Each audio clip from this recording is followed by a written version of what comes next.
you there. Thank you for watching, and welcome to Forge the Lines Forever. Today I have an 8v8. Yes, you heard that right. It is an 8v8 16-player game here on the most amazing Neuroxis map generator. So let's go ahead and introduce our teams and our players. And with 16 players to introduce, I'm going to definitely slow it down to at least -4 so we can introduce everyone on the in the game. Starting with Team 1 here in the Northwest, ending with Team 2 in the Southeast. Starting off with the lightest red pink player on Team 1. It is TV No Baby Starlink going first. Air as an Aeon. He is an 1100. To his southwest in orange, the color orange, we have Raw Legit going first land. Second Air as a Cybern. He is a 1700.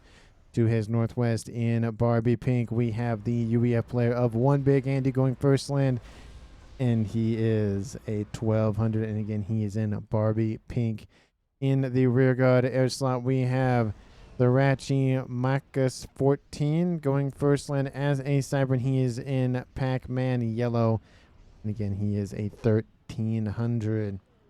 In Chevy Crimson, in the middle of the lineup here for Team 1, it is Krazy going first land as a Seraphim. He is a 1500, and again, he is in Chevy Crimson. In Batman Gray here to the southwest, it is Prince of Wrath going first land as a Cybern. He is a 1400 going first land. In Amethyst Purple, we have Note going first land, second Air. He is a 1900, and again, he is in Amethyst Purple as a 1900 Seraphim. And last but not least, there on Team 1 in Ruby Red, we have Orb, the highest rated player on Team 1 and tied for the highest rated player in the game. He is an Aeon, he is Orb, he is in Ruby Red, and he is going first land. And again, he is an Aeon, if I haven't already said that a couple of times. So for Team 1's faction lineup, we have all of the factions are represented, but in terms of its actual quantity per faction, we have 2 Seraphim, 3 Cyberns, 1 UEF, and 2 Aeon. Yep, that adds up to 8. And just again, it's 16 players, 8 on each team. I have to make sure I keep track of everyone. And I will miss a death probably once in a while, so apologies already in the beginning of the video for that. Starting off here in the northeast section here for Team 2, already on the move to the northwest, it is Randy Savage going first line as a Seraphim. He is in the color Rust, and he is a 1000 rated player, the lowest ranked player on Team 2 and in the game overall. In the southwest direction, we have the Emerald Green player of Karl Marx going first line as an Aeon. He is a 1700, and he is going first land.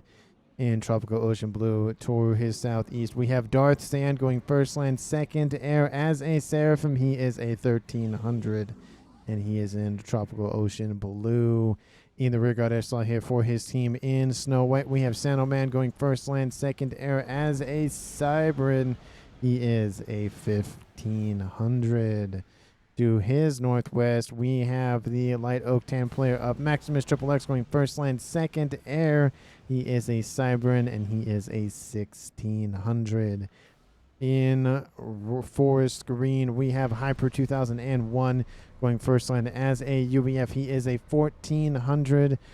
And again, he is going first land, second Air as well. And to the west in Stitch Blue, we have Azuros going first land, second Air. He is the highest rated player on Team 2 and tied with Orb for the highest rated player overall. He is going second Air as well. I think I mentioned that already. Stitch Blue, he is Aeon, and he is a 2100. And last but not least here for Team 2 to be introduced, we have Spectre Slave. He's going first land as a UEF. He is in Imperial Gray. He is a 1600. And again, he is in Imperial Gray. And I think I got everybody there. It seems like I got everybody there. And Team 2 does have all of the factions represented, but we'll take a look at the individual counts for each. We have 2 Seraphim.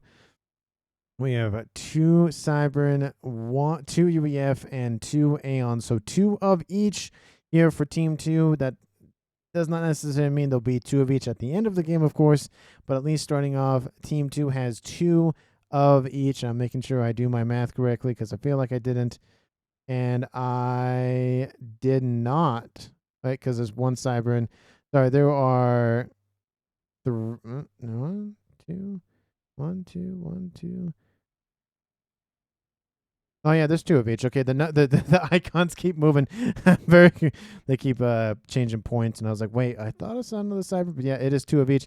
Apologies for that. In terms of mass point layouts and a reclaim, we'll start with reclaim first. Currently on the map, we have 20,000 reclaims still currently on the map here for 16 players. That's a little bit over 1,000 mass per player.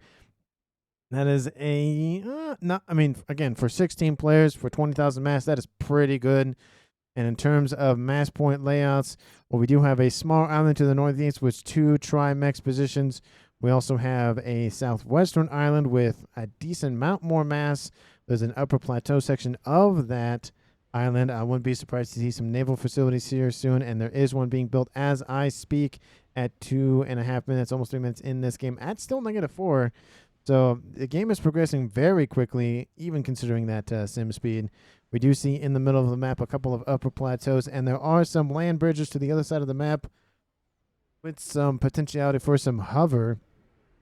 With, let's see, we have Randy Savage. He'll have hover, and TV will also have hover. So, Aeon versus Seraphim.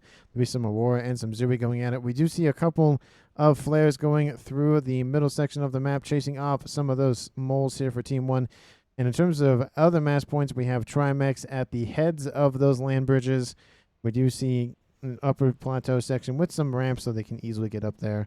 And I don't really see any big places on the map that will be fought over. I wouldn't be surprised to see artillery being thrown at one another over here, and especially over course the middle as well. So there'll be possibly a lot of missile launchers, possibly a lot of artillery, T2 and probably T3, especially being a 20x20 map with 16 players. That is a lot of coverage. That is a lot of places for players to hide, to throw plasma at one another. So let's go ahead and get onto it with full sim, not full sim speed, at 0 sim speed, the normal speed, as we see the early plays here. We are seeing, again, movement here from both teams to the middle of the map. We are seeing a little bit more movement out from Team 1. Team 2 deciding a little bit more to stay in their bases.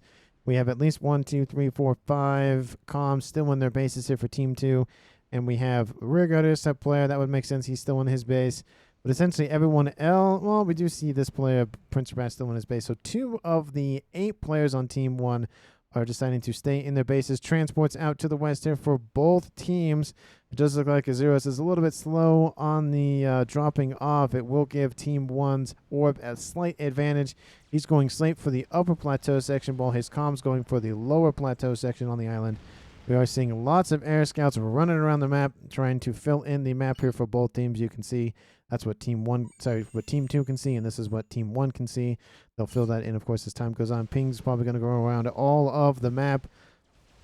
Front lines are starting to slowly materialize here, and again, a lot of combat will be here and here. And there already is some combat here between some engineers and T1 PD in the middle of the map here for Team 2's player. Nope, that is Team 1's player of note. Again, I thought Team 2 had purple. They do not. Team 1 luckily has all the pink players, so that's nice. Team 2 has all the green players and all the blue players, which makes it a little bit easier to track on all the red players on Team 1. But it does look like it is kind of a red team versus blue team kind of scenario, with purple being on Team 1 and 2 gray players, 1 on each team. So again, apologies for those, but it's a little bit hard to track all of the colors and the nonsense, but hopefully the green environment, the blue environment does help a little bit with that. I had a couple, those red maps make it very hard to see the red colors specifically. So hopefully this game is a little bit easier for those that struggle with discerning the different colors. Because sometimes I do, and I'm not colorblind, so I can't imagine how it is for people who are colorblind and have to deal with all of that. It does look like Orb has secured the upper plateau section for now. The lower section will be fought over. It does look like Orb is getting a little bit of an advantage here. One T1 facility is online. We have Azuris coming into this position as well, so there will be a comm-on-comm action here pretty soon. We are seeing a lot of buildup of units here for Team 2's Karl Marx, trying to at least head off this not plateau, but little isthmus, little narrow neck of land pushing northward. We do see Raw Legit going to provide a couple of facilities for himself to pump out units. Again, he is a little bit deficit on those, so he'll need to be fighting over that. We do see units dropping in for both teams in the northeast. Team 1 does have a bigger land percentage and T1 land factory presence as well. So it does look like Team 2 is on the back foot in that corner of the map, and we are seeing the standoff between these two players on these little cliff sides here between Randy Savage and TV. We are seeing the comm of Raw Legit throw his plasma at his opponent. Again, the Aurora have a little bit more range, but they are weaker versus the Mantis from the Cybern faction. So it will give, again, slight advantages for different engagements. I'm kind of surprised we don't see Karl Marx throwing them against the player of One Big Andy, because they can hover, which is very interesting. And I don't see a lot of units coming out from TV as well for that hover. Not a lot of Aurora, which is very interesting. Maybe he's just ecoing up a little bit more than his opponent. I don't know if there's this. I mean, it's a map gen map. I don't know if there's an eco slot. I'm assuming players talked about this beforehand. Those look like there's a lot of FC clan in this game, so they're probably on comms, either talking to one another or ignoring one another, depending on how you feel about certain players. Does look like there will be a standoff between the highest rated players in the southwestern corner of the map between Azuros and Orb, so we'll have to keep a lookout on that. Does look like Azuros does have a better handle on the naval side of things, and it's kind of even between the lower section, but on the upper section, definitely Orb has that advantage. Gun, speed and range going down here for Team 1's comm of Krasy. He is going to try to, again, assist his teammate of Note with pushing southward. Note has claimed the upper plateau section up here. The plateaus aren't super high, so T1 artillery can easily get up there. But Team 2 will have to build some sort of defenses, especially with Note pushing forward on that western side. And a nice column of units inbound here from Team 2's Carl. We do see Darth Sand also pushing forward, and of course Randy is building his naval facility, so he's a little bit focused on that. And the first, I'd say, official land engagement will occur. Big land engagement will occur, of course, 8 minutes in. Big is kind of relative. We do see, of course, a bunch of Aurora fighting off those Mantis at range. But here is one of those use cases where T2 Seraphim technology with the Cerberus, very, very useful, pushing off those Aurora here for Team 2. We do see Team 1 Cybern player of Raw Legit going to produce some shields to protect those installations from T1 PD to assist as well. And those Aurora, the best thing for them to do would be to go on the water and avoid this narrow neck of land and try to engage One Big Andy or TV. No baby, or TV, no BB, BBY. We do see Team 1 has cleared out the northeastern section, so Team 1 owns that corner of the map. It is a small corner, but it is a corner nonetheless, so they can start pushing southward against the rush player of Randy Savage and Darth Sand. It does look like two comms are going to start moving in to intercept those units on that little island. We do see the two highest rated player comms engaging one another. It is Aeon versus Aeon. And so Aurora are going to kill their own cousins here in this game. Very sad to see that, but of course, things do happen in wartime. We do see a distance build of a T2 Triad. Very interestingly here for Spectre Slave 137. Maybe he's just trying to claim this northern ridge for himself. We do see a transport of T1 Zui on board that Vish T1 light air transport coming out here from Krasy. Gonna drop it on top of some T2 pillars. That'd be very interesting. Nope, gonna keep going in deep. It's gonna go all the way into the rear, and there is a nice plump base that has no defenses here for Azeros. That would be big to take out some eco here for Team 2's highest rated player. We do see interceptors nearby, but unfortunately those Zui have been dropped off. T1 Mechs are gonna be easily killed off here. These units have to be given orders immediately. T1 PD immediately spammed up. As long as those Zui stay at range, that T1 PD is going to do absolutely nothing. A couple of engineers are killed off, but those Zui move into range, which means they are going to be killed off. Going after those T1 and T2 Mechs. So far, a couple of those Zui still standing. The PD has been immediately taken out. Another PD being built. Those engineers have not been fast enough. They were able to kill off some of that artillery, but this is huge for Team 1. This will severely reduce Team 2's capability to fight, at least Azuro specifically, capability to fight. He's already being shot at from the upper plateau section, and having the high ground does come with its advantages here in this game. Not as many advantages as Bar, but does come with some advantages. We see in the east 2 comms on the northeastern section forcing back these units. We do see one big Andy going for a naval facility, and in the middle looks like the fighting has kind of slowed down for a while. Of course, except for this push, the Zui have been forced into a corner by a couple of flares and some T1 Scourgers out from a teammate, but a couple of this T2 Mechs was almost taken out, and that Mechs was taken out, that Mechs was taken out. And in terms of eco, we can check the 2 highest rated players. We have Orb at 80 and Azuros at 40. So it's a 2-to-1 advantage here in terms of mass per second. It does look like Orb will actually just retreat and say, nah, I'm good. Gun range was started and stopped immediately here for Azuros. Azuros can push the advantage, of course, but maybe he thinks it's a false sense of security. Team 1 could easily bring in a strap bomber or 2 and easily kill him off. Speaking of strap bombers, T3 has been built by Team 1's air player of Thrasymachus. I think I call him Thrasy for short. And Team 2 has their own T3 air as well. I don't see any other. I see T2 right here. I don't see any T3 air player on Team 2. Or, oh, let's see another T3, T2. Don't see anything else. So it does look like it's just going to be a 1v1 air player for now. We'll see if another one of those secondary air players goes into T3, but at least having some gunships is better than nothing for both teams. It does look like with the advantage of those 2 comms here for Team 2, Team 2 has now secured mostly this northeastern corner. With a couple of frigates, it does look like one big Andy's going to try to solidify his claim. He tried to claim it and was stopped and wants it back. He's going to fight for it with his life. So far in an 8v8 at 12.5 minutes, no one's died. This is very weird. Usually somebody has died at some point. But a lot of these comms are being, I wouldn't say super aggressive. They're being kind of tame.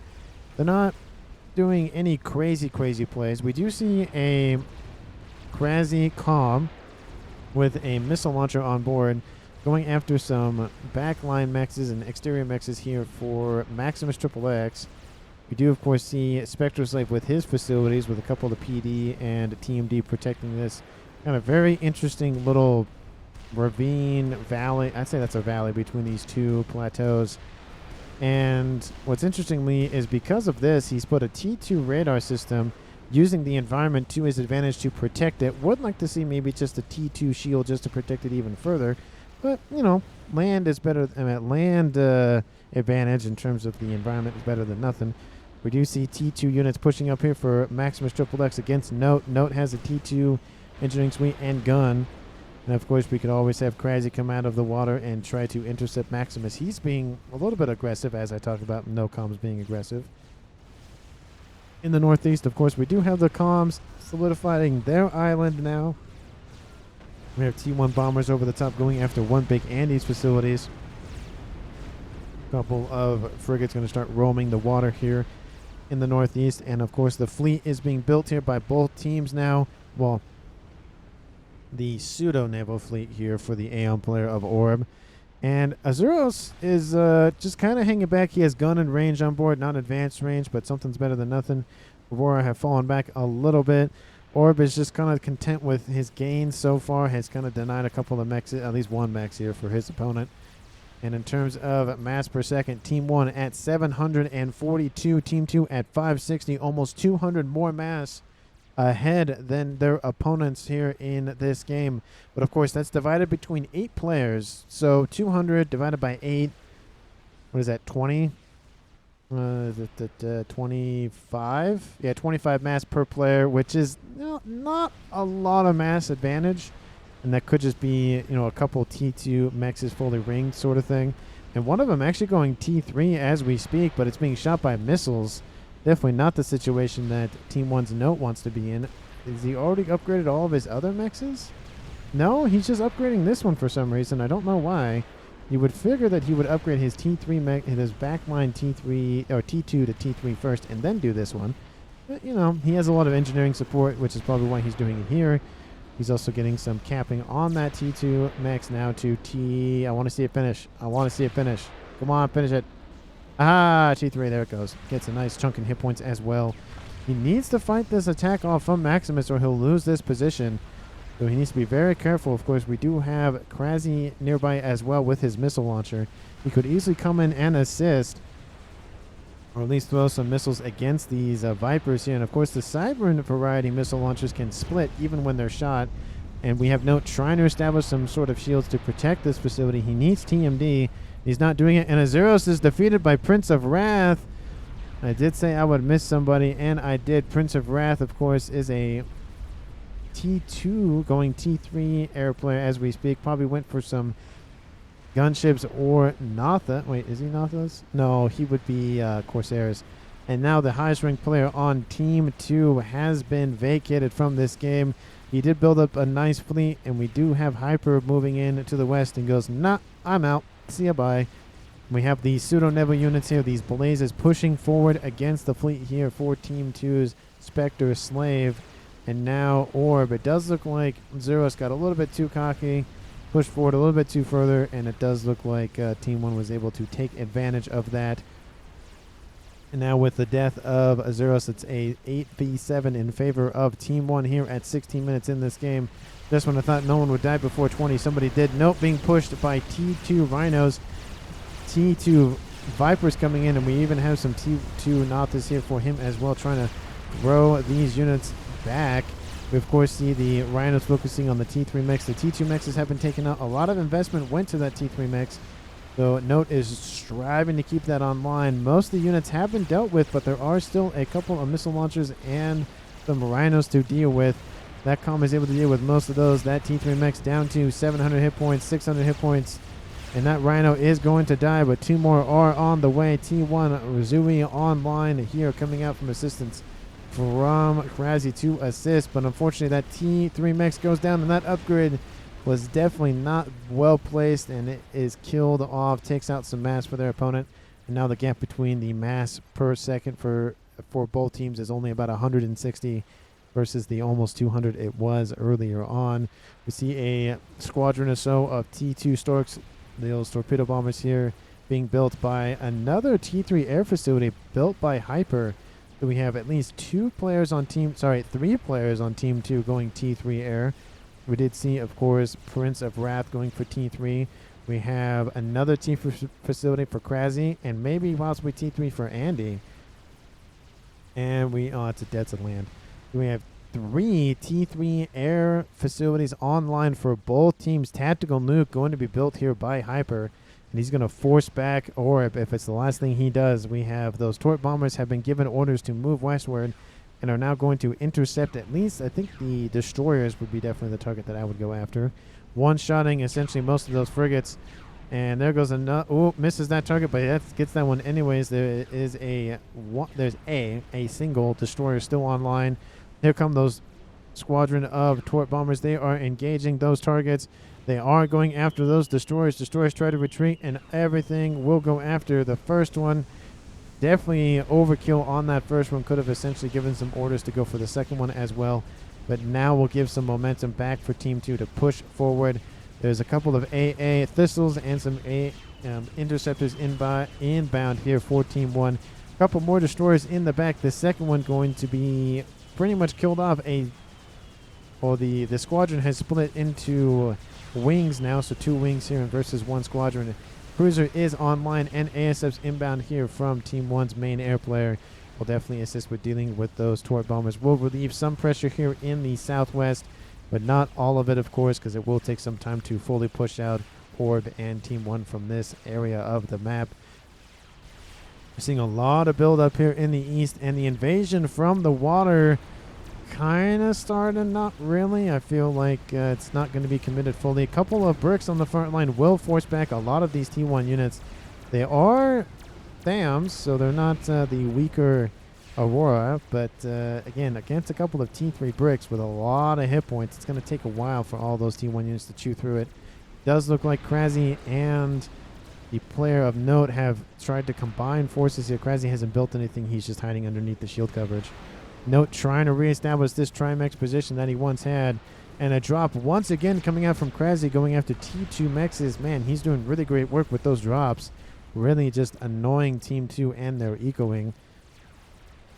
And we, of course, see Hyper going for T3 So he has Ras, Nuke, and T3. He's going to be chonky, and I don't know where he's going with that comp, but it's probably nowhere good here for Team 1.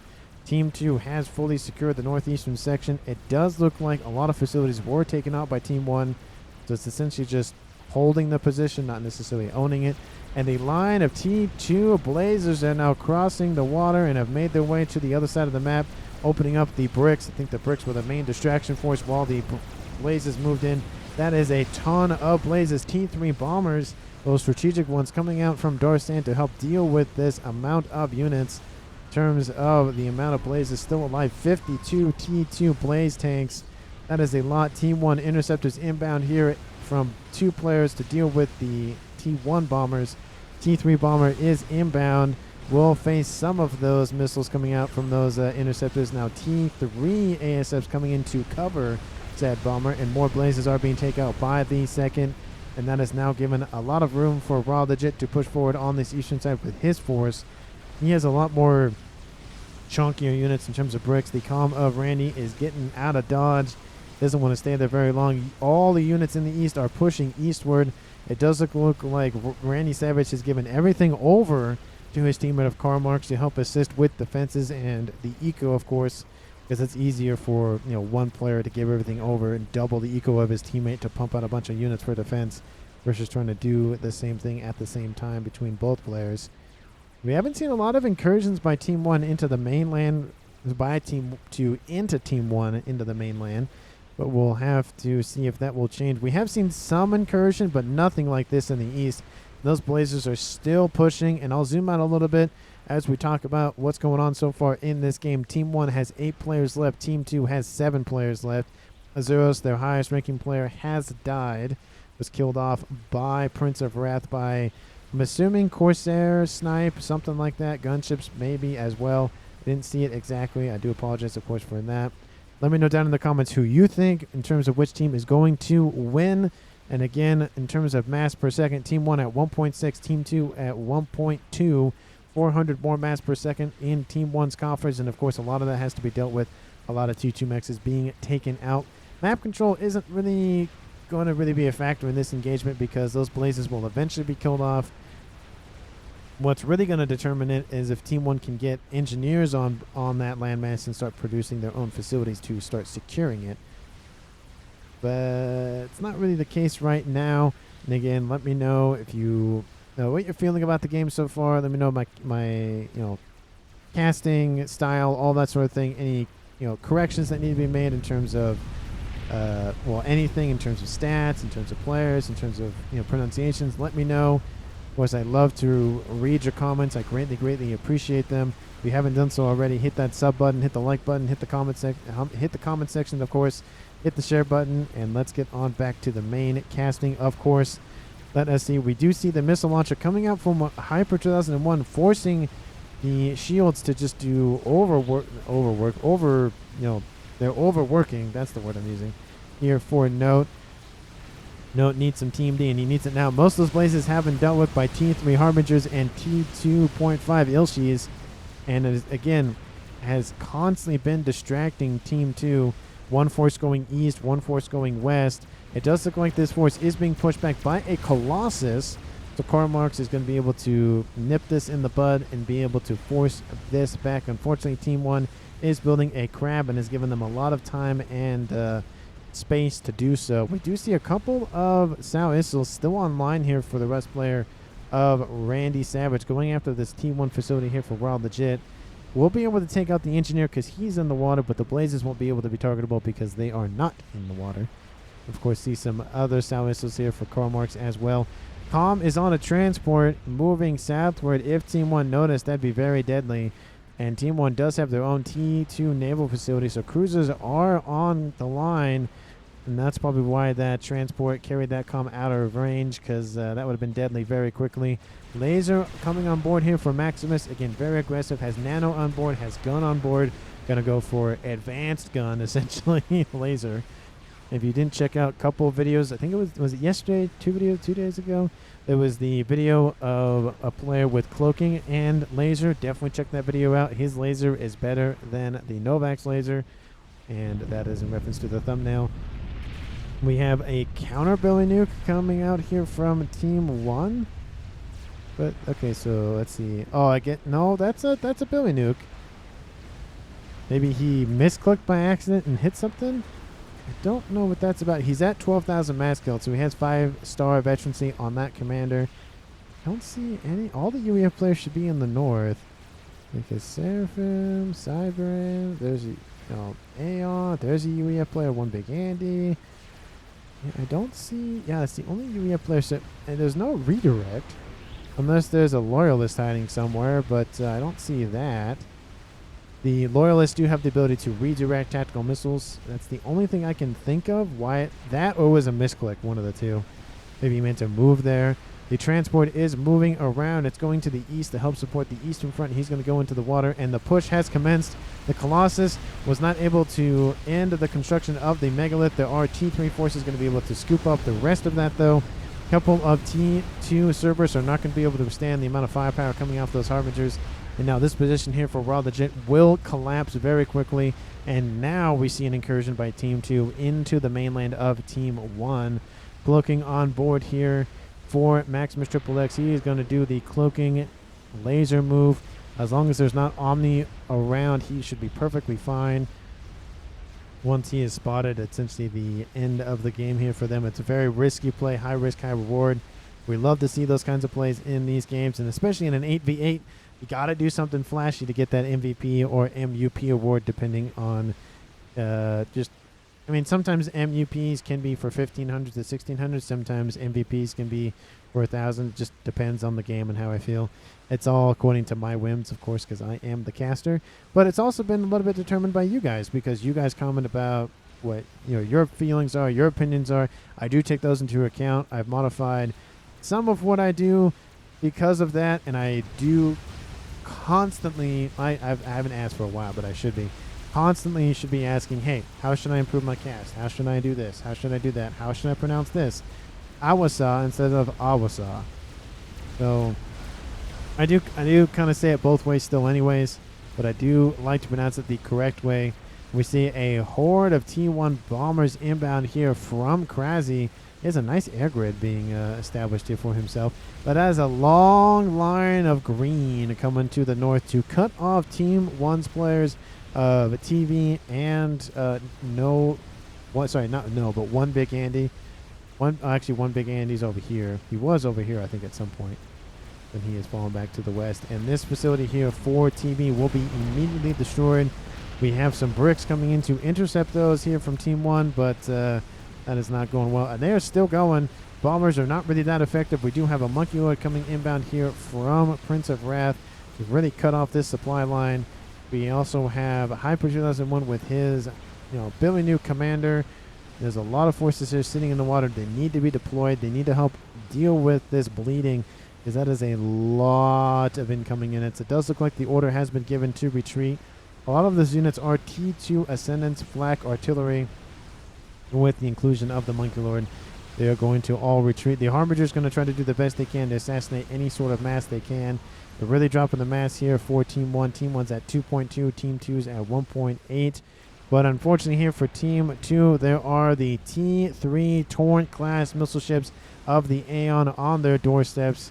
There's going to be a lot of TMD being built. They are volcanoes, and there is a ton of those. And that will definitely hamper the ability for those missiles to really do much of anything. There's a lot of them, and as you can see, as the missiles are incoming, volcanoes fire off their little flares, drag the missiles away. And those volcanoes can drag away tactical nukes, and they can drag actual nukes, like regular nukes. I don't know if they can do YOLO nukes. I don't know if they can do that. That would be a really interesting video to do, if they could drag away YOLO nukes.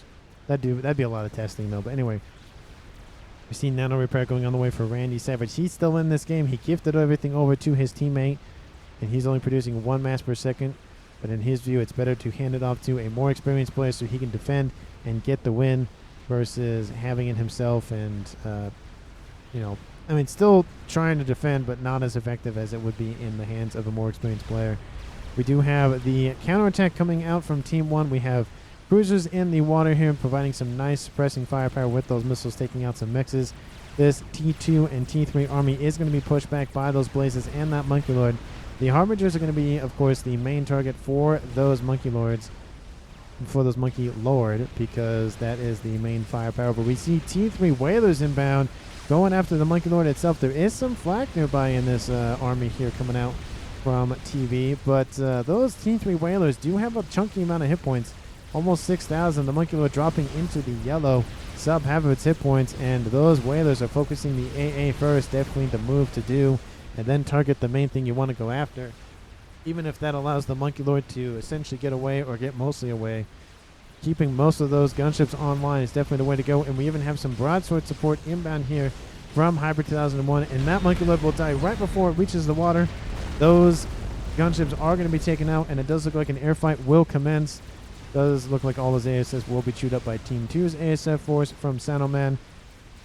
And of course, with multiple players with ASF forces, I would love to see, well, this map is big enough. Multiple players need their own ASF force. Essentially one in the west and one in the east. Counterattacks are now occurring in the west at the same time as well. Chicken goes down, and now Maximus assassinates the chicken in the back. Ion Storm is going to rage, but I don't think the Ion Storm can target a comm it can't see. So the Ion Storm is not effective in that way. Omni is not on board that chicken as well, so Team 1 has no idea where the comm is. They can see the laser emitting. Ground fire going to start to commence, trying to intercept where the comm is going to walk and where he currently is. He does get spotted. The chicken has a target for a second. We can still see the icon here. Kind of weird because we can see the icon and we are looking at what Team 1 can see, but they still can't be able to hit him. Oh, the shot impacts the comm. The comm is below 30,000 hit points, but that chicken, the second one, is down, and it does look like he's targeting him directly, but it doesn't matter. He drops into the yellow. Team 1 knows where the comm is. There's some T3 spy planes overhead. The Ion Storm is not nearby that comm, and he will have to retreat. Team 2 needs to deal with those spy planes. Of course, very weird to say that, but because of the Omni on board those spy planes, Team 1 is able to see the comm of Maximus XXX here at 31 minutes in this game. It does look like the Eastern Front has kind of quieted down a decent amount. Team 1 owns the northeastern corner and southwestern corner, and again, to start hemming in Team 2. And usually when that starts to happen, the other team usually diverts to other stationary targets, stationary ideas. We have some mass fabs being produced. Laser on the way for Sanoman. We have another air grid being built. More TMD. I don't see... Oh, that's an SMD, not a nuke. We see an Albasaur being constructed here by another airplane here of Team 2's Star Sand. Another SMD. Don't see much of anything else. Gun splash on the way here for Randy, going double gun and nano. Would like to see advanced nano, but at least nano is better than none. And of course, Team 1 trying to deal with this comm of Maximus XXX, but with some Rick support. Those are definitely not going to be happening anytime soon. We have T2 Ascendants trying to push at T2. So T2 Ayashavas. Ayashavas. Going to be just immediately taken out by that Monkey Lord. And with the Monkey Lord support, we'll be able to force back Team 1 a little bit back into their bunker. But there are some restorers nearby here for Team 1's orb player. And once that comm is spotted, that's going to be the main target. Once Team 1 knows where they are, those restorers are going to give them the order. And while they wait, they're going to go after some engineers. And then probably go after the Monkey Lord. Of course, those restorers have been spotted. Team 1 has multiple players with ASF nearby. ASFs have been given the order by Team 2 to at least close in the distance, waiting to intercept those restorers. Of course, a lot of cruisers and a lot of missile launcher nonsense with those torrents in the water to the west. Would like to see them move to the south a little bit, but with all of that TMD, I mean, that's... Oh, that is the wrong gray player. That 40 TMD, that's going to stop any missile launcher for a while. We have some T3 flare SAM sites being produced here, trying to defend against any air incursions. Unfortunately, those missiles are not having a hard time hitting stuff. They do hit it eventually. That is the one downside to torrent classes, is their accuracy is a little bit not great. A little bit not great. We have some bricks in the water. waiting to support their commander. More bricks waiting to intercept anything and everything coming in. Of course, there's torpedoes both on the Monkey Lord and the bricks. So anything that comes into the water will immediately be vaporized. And we have a horde of T1 engineers scooping up the wrecks from the fights earlier on. We have some, again, those torrents are getting in pretty close to this T3 mexes, and they will take them out. There's no units nearby, and one little Yenzine does get by Team 2. We'll be able to assist the missile barrage. That's a lot of missiles inbound. And there's really nothing here. All these units are perfectly fine. There's more AA coming off of that Kiefer class T3 aircraft carrier. And Team 2 really has to figure out a way to fight back against this in the west. There is an Awasa runner. I actually really love the white. I think the white really looks good on that Awasa. And that Monkey Lord pops out of the water and goes, "Hello, I'm here." And Maximus Triple X does get spotted. There is Omni nearby. You can see the Omni station, and that comm gets killed off. He popped out of the water probably a little bit too close to the sun, and he gets singed for it. Team 2 loses another player in this game. It's now an 8v6 in favor of Team 1. We have multiple comms now getting laser on board. We had one down here in the south. We have another one here for Prince of Wrath. Going to be killed off. Everything gets transferred over to Karl Marx, and it does look like the Monkey Lord does get killed off. It is a full share game. Everything does get transferred over now to Hyper since he's on the western side. T3 Mexes have been wiped out here in the west. That's all, 27 times 3. That is a decent amount of mass to lose per second. More missile launchers in the east coming off of those governors, but there are some TMD going to start lining over here. Lots of Utashalas for defense. That is going to be a column of defenses here. A wall, if you could call it that. Bunch of Harbingers going to start meeting the eye laser. Well, I guess it is its face and its eye. Yeah, I guess that's its face. Chicken to support it as well. That is a beefy amount of experimental and T3 units. And we have Harbingers versus Harbingers, bricks coming in to support, and even some Percy's coming in to assist as well. Love to see the mix of units here for Team 1 because you got rapid fire tankiness, you got high alpha damage tankiness, you got long range tankiness going after the chicken first. A lot of those Harbingers from Team 1 have been reduced to ashes. Harbingers now being scooped up, most of them now over here. It's the chicken and the Colossus versus the Megalith and other T3 support from their team. Does look like the Colossus is now the main target. The chicken will now be the main recipient of it after the Colossus falls on top of his own units and enemy units. Kills both friend and foe alike. There goes a couple of those Harbingers. And Awasa over the top will just seal the deal, hitting all that mass. And we'll go straight for that crab. Takes out half of its remaining hit points. The Awasar does not leave unscathed. Drops into the yellow, but he's perfectly fine for now. ASFs have been completely transferred over to Note. Some of them still reside in Thracy's hands. But it's a lot of ASFs here for Team 1's Note. Oh, I wish you could do all of them. 172 of the the Seraphim variety and 1 Gemini. And the air fight does commence. Are there a lot of SAM sites nearby or T3AA? No. More is being built though, Transcenders. And these group of ASF, they do get a transport, but they could go after those broadswords. And that is a lot of ASFs fighting here over the top of Team 2. That's where Team 2 wants it. They get all that mass from all those ASF wrecks. And now Team 1 has air dominance, not just control, but they have air dominance, and they will start flaunting it around the map. One thing being the Restorers going after the T3AA sites being spammed up here. Lots of Cougars T3 mobile AA units coming out here from Spectre to try to deal with these gunships. Different groups of gunships, love to see that. Attack multiple different targets at the same time. And now we have that horde of ASFs moving southward to airlock their opponent. We do have, again, more mass FAF farms being built here in the south here to augment the eco here for the air player of Team 2 of Sanoman. And all of those whalers are being ripped to shreds.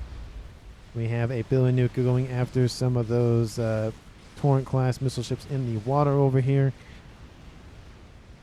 Team 1 is not going to break this position unless they have a nuke, and if they have a nuke, they better use it now or it's going to be hit by an anti-nuke. The ASF for Team 1 need to get out of range because that is a lot of AA that's being built here for Hyper to protect his gateway, and it does look like these units will go westward. That's probably the best approach. There is some T3 AA SAM coverage, but there's not a lot. But again, that was a huge move by Team 1. They have the air. They have a lot of spy planes going to be able to see anything and everything that they haven't already seen and haven't seen, because sometimes stuff is hiding. But, you know, most of the time, if you see it with vision, you mostly see it. Again, it's the whole, you know, a cloaking column, for example, you can't see with just vision. You need Omni. And I do love the fact that, I mean, there is like a, you know, rock, paper, scissors in this game where this kills this, but the other thing kills that. But this, the first thing gets killed by the third thing. The Omni's the just end all be all. It's like if you're in range of an Omni, it doesn't even matter. It doesn't matter if you have cloaking. Doesn't matter. We can see you. So it's the only thing that's the highest thing you can get in this game, and the closer to the middle of the map that Omni is, the better, or the more know-how you'll have, or the sooner know-how you'll have to what is inbound. Of course, we have another Colossus guarding the wrecks of his fallen brother and cousin of the Seraphim variety. We have a Suits there to the west. Good positioning here, because even though it's a 20 by 20, oh, it looks like there's some power issues, but does see a lot of just constant vision. You have a couple of those around the map. It makes a chunk of difference here. We might start seeing a land incursion in the southwest. We see a couple of units hanging out, some of those destroyers as well. There is a Billy Nuke inbound here from Spectre Slave, and that is gonna hurt those destroyers. Should kill all 5 of them. I think that's the range of them. He targeted the middle one, and that is gonna die. Kills 4 of the 5 of them. Kinda surprised. I think it just barely eked it out a little bit. Does that one get singed? No, it gets barely singed. ASF being rebuilt here by Team 2's main air player of Sano Man. More ASFs being built by the secondary air player here for Dart Sand. Where Dart Sand was the one that built the Awasa, which I don't know where it went. Must have crashed somewhere, because it wasn't airlocked for a time being. We have a little tiny chicken surprise here for Note guarding the water over here in the middle. Team 1 has owned the southwestern section for the entire game. They have not given that up. Team 2 and Team 1 have fought over this, but Team 1 solely has that in their hands for now. And realistically, it is Karl Marx on the northeast and kind of mid-east section of the map, and Spectre Slave holding off the west to the Horde, to the everything inbound here from Team 1. We have Strat Bombers over the top. That's a lot of AA to fly through. They're targeting the T3 SMD. Bombs are away. They get close enough to be able to launch it. There they go. The shield is down. They take out the SMD, which means there's probably a nuke somewhere. Where does that nuke come out from? Let us see. I do not see it. Is it? Nope. It came out from him. Is there any? Nope. There is a disruptor. That's a lot of shields going to be built. Love to see that. Love to see the plans for shields. The SMD is down. I'm assuming they might go for the second SMD, which is under no shield coverage except for some asylums. Definitely need some actual just permanent static shields. I don't know why. They took out the SM. There's 2 reasons. Oh, there it is. I was like, there's 2 reasons why you do it. 1, you have a nuke. You want to use it. You want to put it there. 2, you don't have a nuke. You want to fake like you have a nuke, and you take out the SMD. And forcing the other players to spend mass and energy on building SMD. Those are usually the 2 reasons why that happens. But I see a group of Rascoms in the southeast section of the map, and they have a YOLO being built. That is definitely huge, and a lot of mass going to be funneled into that. Team 1 needs to find out about that sooner rather than later, and they definitely know about it. They have an eye on it, and there goes the nuke. The nuke is inbound. It is from the Seraphim variety, the prettiest nuke in the game, and kaboom! Actually clips a couple of ASFs in that explosion as well. Takes out a line of mass FAF farms as well. That's got to hurt. There's a second SMD that was immediately spammed up, was not built fast enough. Definitely will drain the resources here for Team 1. Team 1 at 4.5k mass. Team 2 at 2.9. 1,500 mass more than their opponents. And you can start to see that on the map. You can see there's just the incursions of purple and red and pink and some orange coming northward. Of course, Rust does have some orange, but it's more of a obviously a darker orange. This position needs to be the main target for Team 1. The YOLO is going to cross into the green right about now, and that is huge. If that YOLO can be produced very quickly, those missiles can go out super quick. Team 1 will be devastated. I'm assuming this is going to be a target. This is going to be a target, especially with the artillery being built. This is going to be a target because Team 1 has their own nuke. Of course, the air grid back here. It's not really anything back here really worth the target. There's nothing over here in the east either. There's another nuke here for Team 1. That one's almost loaded as well. That'd be a nice target. SMD being spammed up. Of course, Team 1 has known about the YOLO for a little bit, so they know how to counter it. We have hold on. We have multiple R-washes inbound. Multiple R-washes are inbound. And where are they going? They're dropping off for some T3 Cougars. And that is going to hurt. Let me speed up the sim speed. There goes the shot. Impacts, lands, takes out the first. Bomber is gone. The second one falls back. I thought this was going to be a more of a monumental push than it actually was. That word is hard to say. Try to say that 10 times fast. The AA coming off static and mobile was too strong. Took out essentially a one bomber and one pass. That was not great. Kill, I don't even know how much mass it killed, but it doesn't really leave much left to be desired, honestly. The YOLO is done and is loading as we speak. 42 minutes in this game, a YOLO on the edge of infinity is being loaded. That is so bad for Team 1, especially because Team 1 needs to take this out. Shields and more shields. One shield is not enough. It is in the far corner of the map. Will Team 1 do something similar? Not as of yet.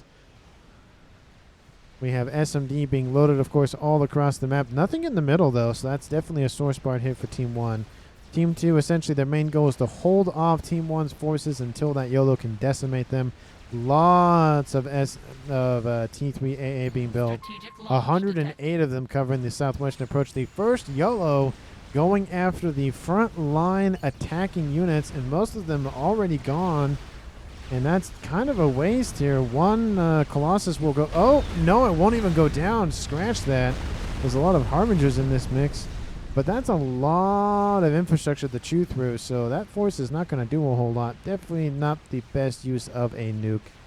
At least the first YOLO. You want the first YOLO to be very just ostentatious and big and momentous and all that stuff. And going after a lot of Harbingers and stuff is good, especially when there's a crab on its way. But killing off one Monkey Lord, that's not great. And there goes the YOLO impacting Colossus, keep it a wide berth. All the T3 units, everything gone. Does the crab die off in that explosion? Is he close enough? He's walking towards the explosion. The Monkey Lord is still alive somehow. Oh, never mind. Never mind. Scratch that. Thought he was alive, but he was not. The crab does get singed a little bit. I was like, I thought he would have died from that being that close, but it just takes a second. A horde of T3 bombers are being built by Team 1, but unfortunately with 115 it's not going to be enough. Nuke going to land right here. The SMD is going to cover it. Unfortunately here, where's that nuke coming from? It is coming from... Oh, it's coming from Team 2. That wasn't a nuke. That was an attack pin. Apologies. But the YOLO going after this. Now this is definitely much better to go after. Bunch of missile ships. Strap bombers need to get out of range. There is some restorers that's going to sit here and probably take some of that fire. Protecting the western approach because that's where you're weakest. You're pretty much fine on the northern approach because there's so much more territory to fly over. And those bombers need to move. Those Torrent classes are going to move. Those restorers are possibly going to get out of range. The aircraft carrier is gone. They were building a couple of Colossi underneath the water. But that is not going to happen anytime soon. And there it goes. The second YOLO kills off a ton of those ships that were bothering Team 2 from Team 1. They were going after the AA defenses. And that Torrent class is still alive somehow. How? How are you still alive? You were essentially in the eye of the storm. How are you not dead? Unless he just caught just the tail end of it, which is very surprising that thing's still alive. Only 95,000 mass killed on that Super Nuke launcher. We have not TMD, we have Billy Nuke still landing against Team 1, trying to go after those restores. Almost got him, to be fair. It was just a little bit too short. Team 2 striving to keep 1 at bay. They're doing a pretty good job of it 45 minutes in this game. Team 1 needs a way to fight back in this game. They have 1 disruptor, and 1 is not going to be enough. We can look at the range. T3, that is the wrong team. Strategic launch Disruptor cannot reach this target. And another nuke is being launched. And, of course, every time a nuke is launched, my channel's name is said. Appreciate that, announcer. It's, you know, not that I didn't do that on purpose or anything. Yolo is going northward. I think it's going after TV's base. There is a decent amount of AA pressure here. Maybe that's what they're going after. Sim speed officially at -1. Spy plane's trying to get a readout on what's going on, but there's a lot of T3 AA that they have to fly over, and it's going to be a while. That's a lot of SAM sites, a lot of T3 stationary AA that they have to fly through because they're not all of them are SAM sites technically. And that Yolo is, will it drop in the water? Or will they keep going north for that T3 air headquarters? They are building some strap bombers as well, producing them very, very quickly, I might add. There is no SMD coverage. Very, very disappointing, especially because Team 1 knew about it for so long. And unfortunately, that strap bomber that was just built, will you make it out of there? This strap bomber on the ground, it will make it out. Look at that. The shocker makes it out, the last one off the line. That was very, very close here.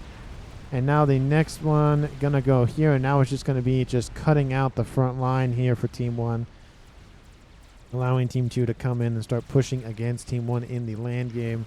Team 1, you got to get your act together. You did very good so far. You took out 2 of the players on Team 2, the highest rated players specifically, and so far it's starting to slow down with the momentum here.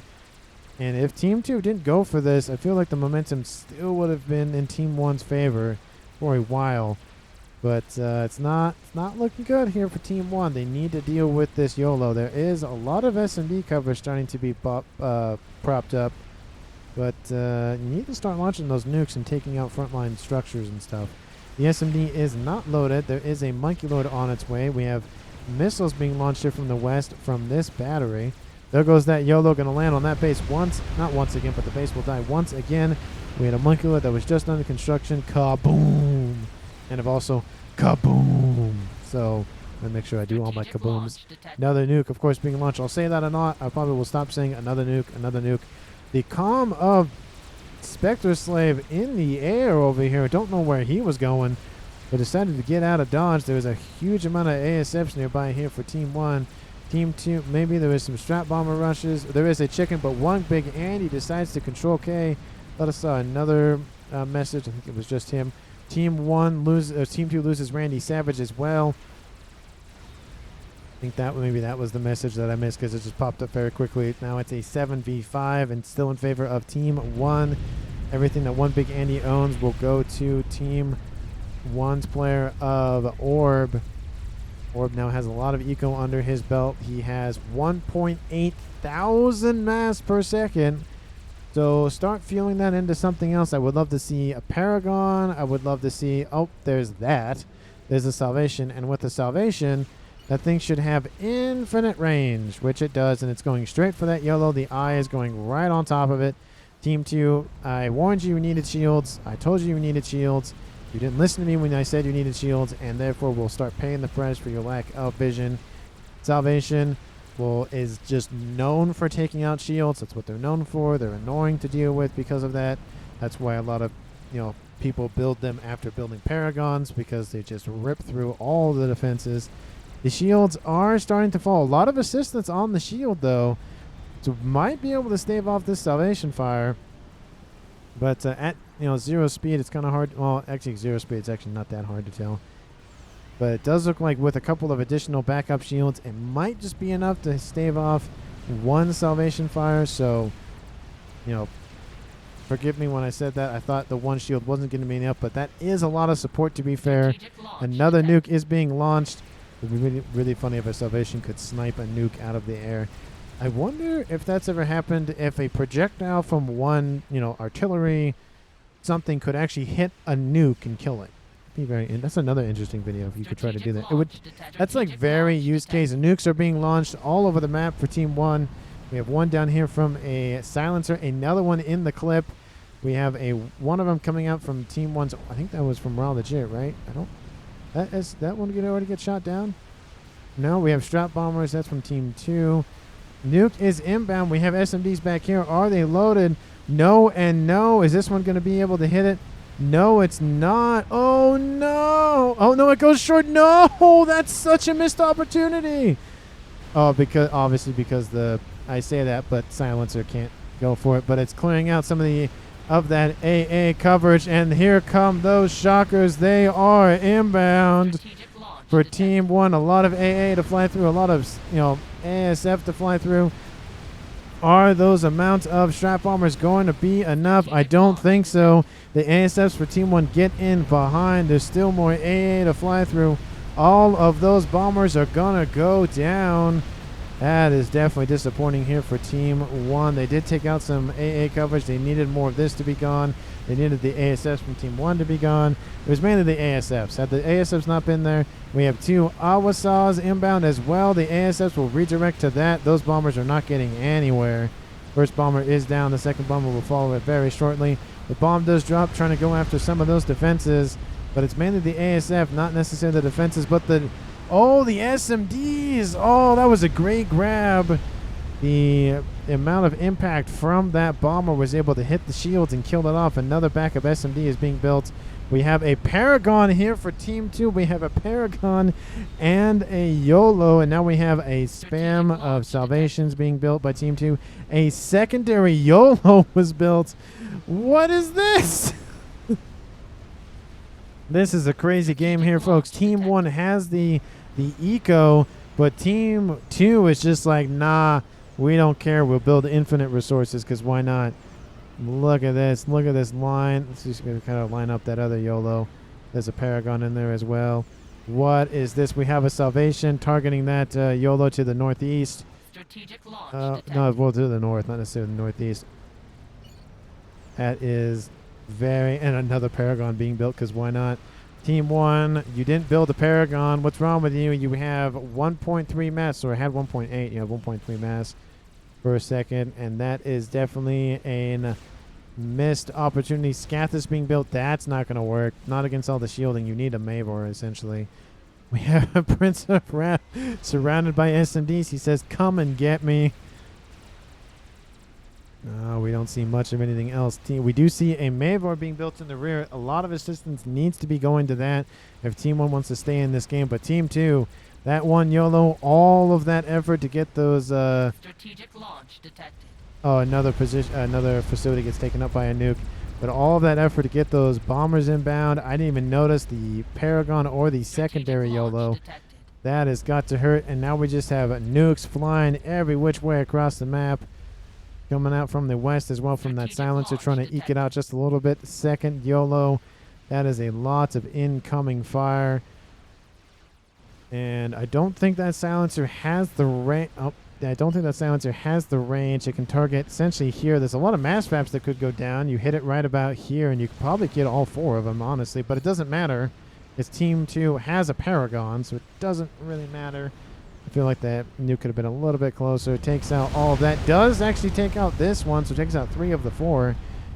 But that was definitely dangerous. Now the Paragon has produced 1 salvation.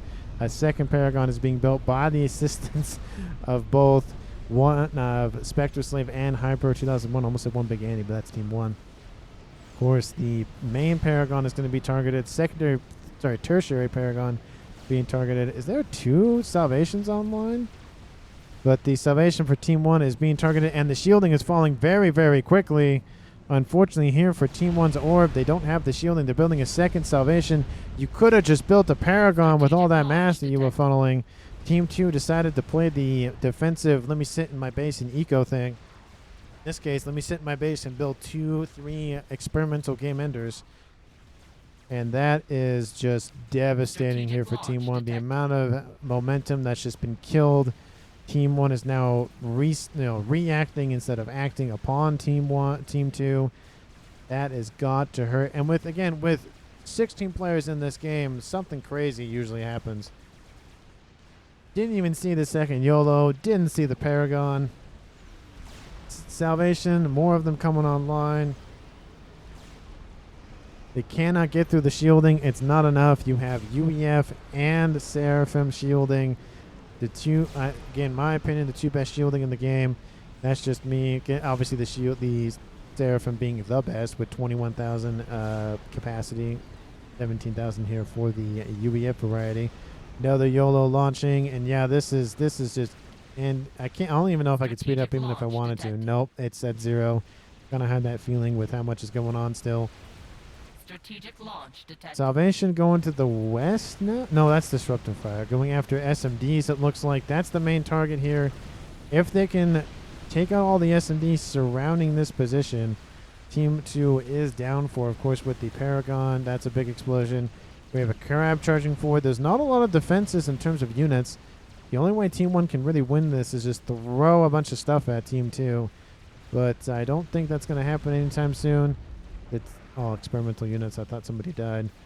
Those look like a Scat. There's a Novax was built. Second Novax is going to be built here pretty soon.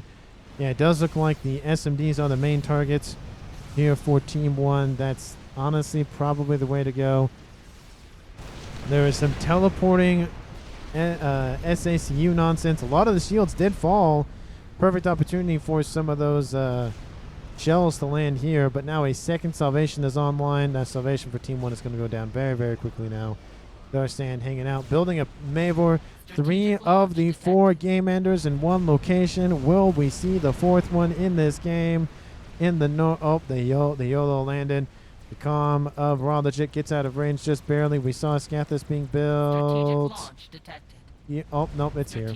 Nope, they're reclaiming it. That's not going to be built. Very, very disappointing. Salvation Fire is still raining in over here. The second one will never be built. 54 minutes in this game. I don't think it's going to be built. How's the Mavor doing? It is almost done. Team 1 might have a way to fight back in this game. That thing can puncture a ton of shields. As long as Team 2 does not notice it with all that Salvation Fire, they should be fine. They do not know about it. Very, very important that Team 1 keeps that under wraps for as long as possible. And this could be it, folks. This could be Team 1's way back in the game. If it can take the Paragon out, it would diminish the eco for Team 2. You still have the 2 YOLOs, of course, and the 2 Salvations to worry about. And we do have the artillery from the Salvation focusing the one for the Paragon. But Nuke is inbound to the east. Oh! But the Mavor is built. It doesn't matter. Shields, shields, shields, and more shields. SMDs are being assisted as well. But, I mean, it's going to be a combination of SMDs and shields. There are some SMDs loaded down here. They will cover that Mavor. And so Team 1 needs to build shields as fast as possible. Get that thing firing as fast as possible as well.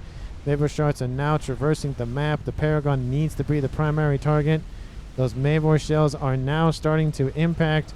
The Paragon did take some damage from that teleporting comm earlier on. Lots of shields are starting to fail. And with the Salvation rapid fireness and the Mavor puncturingness, ton of shields go down in that instance. Paragon might go down here. 55, 56 minutes in this game. Salvation trying to keep these shields offline. The Mavor shot takes all the shields offline. And the Paragon, 78 hit points left. Next barrage inbound takes out the Paragon and a bunch of Rascoms here for Team 2. That diminishes the eco severely here for Team 2. And now the Mavor just needs to redirect their firepower onto the 2 YOLOs, and that will probably be game. Does Team 2 know where the Mavor is? The Mavor isn't. The Mavor is not even shielded. Nah, I don't need no shields. Let's see. Does Team 2 know about it? Team 2 does. Oh, they're like, no. And now we see all the YOLOs gonna concentrate fire. Salvation's firing on the Mavor. Oh, there's three Salvations. Oh, it's not good. That might be enough firepower to kick out that Mavor very quickly.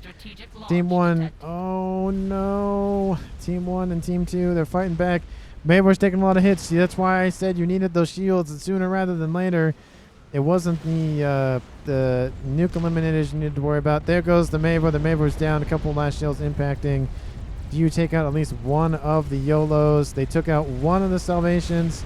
Almost took out the Calm directly. Salvation does take some fire. Only 2 Salvations left, but that's probably 2. Oh, nope, never mind. 1. There's 1 Salvation left online. The Paragon is gone.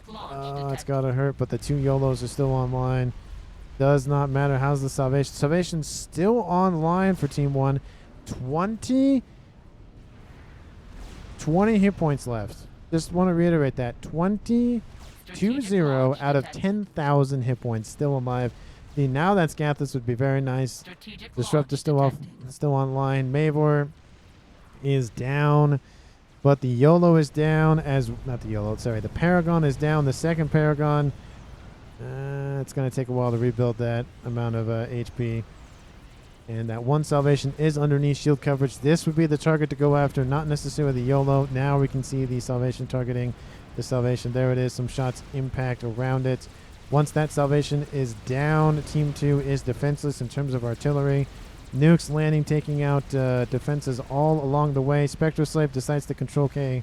He's essentially out of this game. He has a lot of defenses in terms of some SMDs and whatnot, but that Salvation is going to go down. And that is really going to hurt Team 2's ability to fight anything and everything. And control, gifted over, resets the alignment on the Salvation. Will take a second to reconnect it to its target or realign it to its target. We have some Strat Bombers inbound. 58 minutes in this game. They are going to fly into some T3AA. They should have flown. Can't really fly down here. Well, they're going to go after the Calm directly. It looks like after Hyper 2001, Carl is next to him as well. Hyper 2001, you got to move. Strat Bombers are inbound. Shields are down. Hyper 2001, will he survive? Oh, he's dropping. He's still alive. All of that bombers do not kill him. Oh, that heavy shield was definitely the best investment he had in this game. It protected him. Salvation still online. Drops to 1,000 hit points, or just a little bit under that. Mavor still being built by Darsan, though. Nuke gonna land pretty close to the Calm. Team 1 still in this game. A battery of T3 SMDs. Not loaded, not loaded, not loaded. Sorry, 1 loaded. 4 loaded. We have a Nuke loading as well. Oh, they're constantly launching those YOLOs. More SMDs are being built up front as well. All of the eco essentially for Team 1 needs to be funneled this 5.6k eco, and they cannot hold off 2 YOLOs. That is very, very surprising. I know they want to kill the YOLOs off. There's another nuke to the north, going to take out more infrastructure here. 4 donuts are inbound here for Team 1, and that YOLO is not going to last very long, I feel like. Oh, those YOLOs are still pumping out stuff. Carl retreats into the back. The Salvation is now officially killed off. Sanoman is killed off by Thrasy in the rear. Gets killed off. Almost kills off Thrasy as well, but he also had laser. So that was definitely an interesting play. But Team 1 still has 7 players left. Team 2 drops another player. It is 7v3. Hybrid 2001 is killed off by Raw Legit, as well as Carl. No, Carl's over there. Darsan's over there. Raw Legit gets killed off by Karl Marx. Looks like it was a murder-suicide situation here. It's a 6v2. Salvations are down. YOLOs are still firing, still loading as we speak. And Team 2 with 2 YOLOs left. I say that with just full, focusing on that fact. 2 YOLOs, and then a decent at the very end there. Still online. They decide to vacate. They could tell the writing on the wall. Team 1 was looking very, very worse for wear. 2 YOLOs and a Paragon, and it wasn't enough. It took 1 Mavor to just say, no, we're good. Second one was being almost about half loaded, or half built, not half loaded. It took 1 Mavor and 1 Salvation that had 20 hit points left at one point, and that essentially won the game, forced Team 2 to vacate the scene.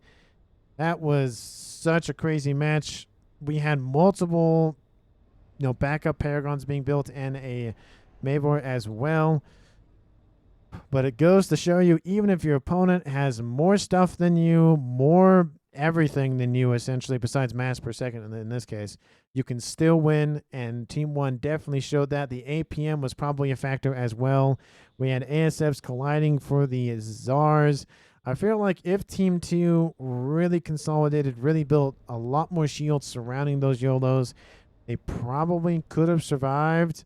But I feel like the war of attrition was definitely happening. You can see the influence that Team 2 was having on the map still. Look at this. Essentially, their upper plateau section. All of this was gone. You had a huge amount of flak inbound. You had 2 Colossus inbound. There were a couple of Colossus for defense, but those were eventually going to get wiped out. Team 2 wasn't building any defenses. And like I said earlier, if Team 1 had come in, or sorry, Team 1's way to win this essentially was with a bunch of land forces. We do see a couple of squadrons of strat bombers down up here with an additional revenants coming out from Thrasy. And those would have come in once the ASFs, they could have come in from the south. A lot of those SMD, a lot of those SAM sites, those T3AA defenses were killed off. They could have at least gotten the corner one. This one would have been hard to get at because of the, the flying over the middle here with more, T3AA coverage. They could have probably killed off at least one. So had the match kept going, I'd say probably the next 10 minutes, what the winner would have been decided, which would have probably been Team 1. We do see another YOLO inbound. This one not loaded. This one, these two are actually about to load, so they probably would have killed off that YOLO. If not, there was still one here and still one there. So those two would have gone after that. And then they would have another 2 for the next one. More of them being passively loaded. One over here, one over there. They're going for the rear. They probably should have gone over here, but the amount of S&D coverage, 1, 1, 1, 1, 1, 2, whole bunch of 2s, a bunch of them loaded here, a bunch of them loaded here. That's probably why they focus northward. But again, let me know down in the comments what you thought of this match. Hit the like button, hit the subscribe button, hit the comment section down below, as I said, and let's get on to the awards for this game. And in a match with players from 1,000 rating to 2,100 rating, I really don't know who to give it to. I mean, both teams did very well. We had outstanding performances from Orb, somehow keeping his salvation still online and killing and assisting and help killing off his opposing player of Azuros. We had Spectre Slave with his Paragon that I didn't even notice, and I think it was Hyper 2001 built this. Well, let's see. Hyper 2001 was a UEF. Team 2 essentially collaborating for the first YOLO, and then obviously the second YOLO. The teamwork was very much on point here for Team 2, consolidating all of their resources. We saw that move earlier on with building the first one, and then they just spam built the second YOLO and the Paragon. That definitely assisted in that. It put Team 2 in the driver's seat for a while. Unfortunately, with the huge focus, of course, on game enders, they kind of lacked defenses in terms of, ASF and whatnot. They do have a lot of ASF, but, eventually war of attrition would have dealt with that. Team 1, I feel like they could have been a better job at working on a singular project. Luckily for them, they had one player build a, Mavor, and that essentially got them back in this game. If it wasn't for that Mavor, I think that would have been the game, which means I think, let's see, Team 1, where is your, let's see, purple player, where are you? Well, that's Note. I don't think Note was Seraphim, I believe. Where is his comm? I do not know where his comm is. I do not see him on the map. There's also an ace there as well. So definitely he got control over. I think this was one Big Andy's forces. I don't know if one Big Andy left before or after that. But Note building that Mavor definitely, well, I think that's the MVP move there, right there. Salvation obviously most definitely helped. Kept a lot of the attention here on that Mavor, on that Salvation itself. Second one was eventually built, to be fair. But this one kept a lot of the attention. So, again, I feel like in terms of MVP, I'm going to give it to either, I think it's Note's the one that eventually built it. So I think I'll give it to Note. And again, let me know down in the comments if I'm right or wrong about that. Hit the sub button, hit the subscribe button.